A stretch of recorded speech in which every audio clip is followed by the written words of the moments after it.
अस्सलाम वालेकुम, welcome to science with Rumaisa. In this video we will study about support and movement. हम इस video में देखेंगे कि स्पोर्ट एंड मूवमेंट क्या है, ह्यूमन स्केलेटन क्या है, स्केलेटल सिस्टम का क्या रोल है, बोन और कार्टिलेज क्या है, कार्टिलेज और उसकी टाइप्स कौन कौन सी हैं, बोन और बोन की टाइप्स कौन कौन सी हैं, ह्यूमन स्केलेटन के कंपोनेंट्स कौन कौन से हैं और ह्यूमन स्केलेटन का ओवरव्यू देखेंगे। एक्सियल स्केलेटन और पेंडिकुलर स्केलेटन में क्या फ़र्क है, हम इसको sport and movement. Introduction to sport and movement animals need sport to maintain body shape and perform movements। जानवरों को जिस्म की शक्ल बरकरार रखने और हरकत करने के लिए मदद की ज़रूरत होती है। टू टाइप्स ऑफ मूवमेंट्स यानी हरकतें जो होती हैं वो दो तरह की होती हैं। बॉडी पार्ट मूवमेंट, जिस्म के हिस्सों की हरकत, मतलब जिसमें जिस्म के अज़ा ही हरकत कर रहे होते हैं, जिस्म के हिस्से ही हरकत कर रहे होते हैं। दूसरी हरकत की किस्म है लोकोमोशन। लोकोमोशन में क्या होता है, movement of the whole body from one place to another.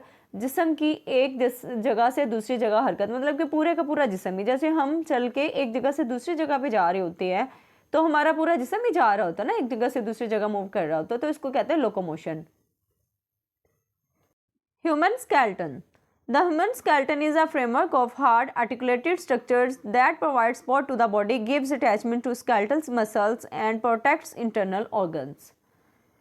इंसानी ढांचा या इंसानों का जो स्केलेटन होता है सख्त वाज़ेह ढांचे का फ्रेमवर्क होता है जो जिस्म को मदद फराहम करता है, स्केलेटन के पट्टों को मुंसलिक करता है और अंदरूनी अज़ा की हिफाजत करता है। इन ह्यूमन्स, इंसानों में skeleton is present inside the body. जो ढांचा होता है वो जिस्म के अंदर मौजूद होता है, इज़ कॉल्ड एंडोस्केलेटन। अब इंसानों के अंदर जो पाया जाता है वो ढांचा जिस्म के अंदर होता है तो उसको एंडोस्केलेटन कहते हैं। वाइल इन सम इनवर्टिब्रेट्स, कुछ इनवर्टिब्रेट्स में such as arthropods, the skeleton is found outside the body is known as exoskeleton। अब यहाँ पे एंडोस्केलेटन और एक्सोस्केलेटन में फ़र्क ये है कि जैसे इंसानों के अंदर स्केलेटन यानी ढांचा पाया जाता है उसको एंडोस्केलेटन कहेंगे। कुछ जो इनवर्टिब्रेट्स होते हैं आर्थ्रोपोड्स की तरह, उनका जो ढांचा होता है वो जिस्म से बाहर पाया जाता है। जो जिस्म से बाहर पाया जाएगा उसको हम एक्सोस्केलेटन का नाम देंगे। In a living body the skeleton is a living system because bones and cartilages are made of living cells and contain nerves and blood vessels। अब जिंदा जिस्म में स्केलेटन एक जिंदा निज़ाम है क्योंकि हड्डियां और कार्टिलेजेस जिंदा सेल्स से बने होते हैं और इनमें असाब और खून की नालियां वगैरह होती हैं, लिहाजा हड्डियां बढ़ सकती हैं, खुद को ठीक करने की सलाहियत भी रखती हैं। नीचे वाली लाइन में उन्होंने ये भी बताया है कि bones can grow and have the ability to repair themselves, कि हड्डियाँ जो हैं वो ग्रो भी कर सकती हैं, बढ़ सकती हैं और ख़ुद को ठीक करने की सलाहियत भी रखती हैं। Role of skeletal system. Skeletal system का क्या किरदार है, प्रोटेक्शन, तहफ़्फ़ुज़, स्कल्स, रिब्स, वर्टिब्रल कॉलम, खोपड़ी पसलियाँ या फिर वर्टिब्रल कॉलम जो होता है उसको महफूज रखना, उसको तहफ़्फ़ुज़ देना। Support and movement in coordination with muscles, पट्ठों के साथ हम आहंगी में मदद करना, यानी जो कोऑर्डिनेशन होती है उनके साथ हेल्प करना। Maintains body shape and posture, जो जिस्म की शक्ल होती है या पोस्चर्स वगैरह होते हैं, जो जेस्चर्स वगैरह होते हैं, उनको मेंटेन रखना स्केलेटल सिस्टम का ये काम होता है।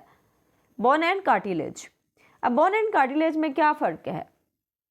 ह्यूमन स्केलेटन मोस्टली बोनी फ्रेमवर्क, जो ह्यूमन स्केलेटन होता है वो ज़्यादातर हड्डियों का बना हुआ एक फ्रेमवर्क होता है। Cartilage aids flexibility and support in certain parts. अब जो कार्टिलेज है ये कुछ हिस्सों में लचक सी होती है और ये हेल्प करता है सपोर्ट में। अब देखें, अक्सर हमारा जो कान है, कान के अंदर भी तो हड्डी पाई जाती है, लेकिन वो हड्डी जो है वो सख्त नहीं है, वो थोड़ी लचकदार है, तो उसको हम कार्टिलेज का नाम देंगे। What is cartilage. Cartilage is a dense film blue white connective tissue. जो कार्टिलेज होता है ये घना मजबूत नीले सफ़ेद रंग का जोड़ने वाला टिश्यू होता है। Less strong than bone but flexible, ये हड्डी से कम मजबूत लेकिन लचकदार होता है। Cells chondrocytes found in spaces called lacuna. अब लेकुना कहलाता क्या है, ये जिन स्पेसीज के अंदर पाए जाते हैं, जो कार्टिलेज के अंदर पाए जाते सेल्स हैं उनको हम कॉन्ड्रोसाइट्स का नाम देते हैं। Matrix contains collagen fibres. अब जो मैट्रिक्स होता है वो कोलेजन फाइबर्स पर मुश्तमिल होता है। एवास्कुलर का मतलब है कि इसके अंदर वेसल्स, ब्लड वेसल्स नहीं होती, ब्लड वेसल्स के बगैर होता है। फंक्शन इसका काम क्या है, सपोर्ट एंड फ्लेक्सिबिलिटी। एक तो ये सपोर्ट देता है, दूसरा इसमें लचक पैदा करता है। अक्सर हम कुन्नी वगैरह या घुटने को मोड़ते हैं, आगे पीछे मूव करते हैं, तो वो कार्टिलेज की वजह से ही आगे पीछे हरकत कर रहा होता है। Types of cartilage. कार्टिलेज की 3 टाइप्स हैं, hyaline cartilage, elastic cartilage and fibrous cartilage. Hyaline cartilage is strong flexible. Hyaline cartilage जो होता है मजबूत होता है, लचकदार होता है। Found nose, larynx, trachea, bronchial tubes, ends of long bones. अब जो हाइलिन कार्टिलेज है ये ज़्यादातर नाक के अंदर, लेरिंक्स के अंदर, ट्रेकिया या फिर जो नालियाँ वगैरह होती हैं या बड़ी बड़ी ट्यूब हड्डियाँ होती हैं, लंबी हड्डियाँ होती हैं, उनके सिरों पर पाई जाता है। इलास्टिक कार्टिलेज मोर इलास्टिक। अब जो इलास्टिक कार्टिलेज है ये ज़्यादा लचकदार होता है। इलास्टिक से ही आपको माइंड में आता होगा कि इलास्टिसिटी होती है, मतलब कि ये ज़्यादा लचकदार होता है। जितना ज़्यादा थोड़ा खींचे तो वो थोड़ा लंबाई में आ जाएगा।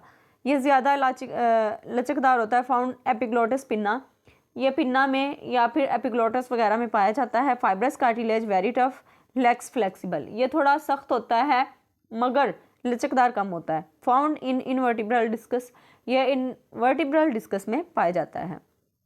बोन, हड्डी, हार्डेस्ट कनेक्टिव टिश्यू। अब हड्डी क्या है? ये एक सख्त मरबूत टिश्यू है, यानी कनेक्टिव टिश्यू है, ये जोड़ने वाला टिश्यू है।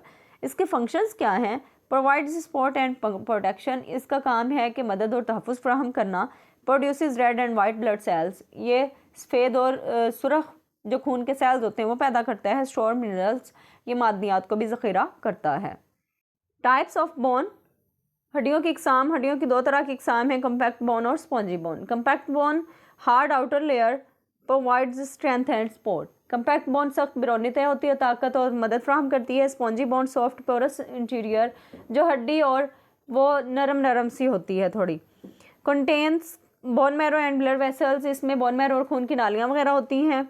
Found at ends of long bones, जो लंबी हड्डियाँ होती हैं उनके सिरों पर पाया जाता है। Spongy bone.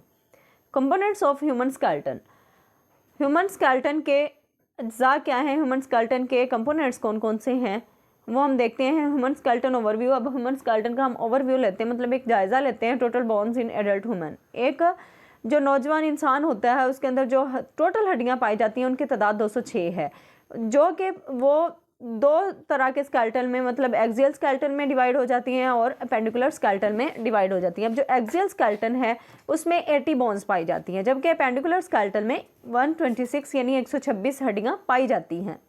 अब एक्सियल स्केलेटन में कहाँ कहाँ कितनी कितनी बोन्स पाई जाती हैं हम इनको देखते हैं। स्कल, जो खोपड़ी होती है उसके अंदर 22 बोन्स पाई जाती हैं, जो 8 क्रेनियल होती हैं और 14 फेशियल होती हैं। Middle ear ossicles, middle ear ossicles में 6 बोन पाई जाती हैं, मतलब कि 3 एक कान में और 3 दूसरे कान में। हाइड बोन नेक के अंदर होती है। वर्टिब्रल कॉलम में 26 बोन्स होती हैं। चेस्ट यानी जो छाती है वहाँ पे स्टर्नम के साथ 12 पेयर्स होते हैं, यानी 24 पसलियाँ मौजूद होती हैं।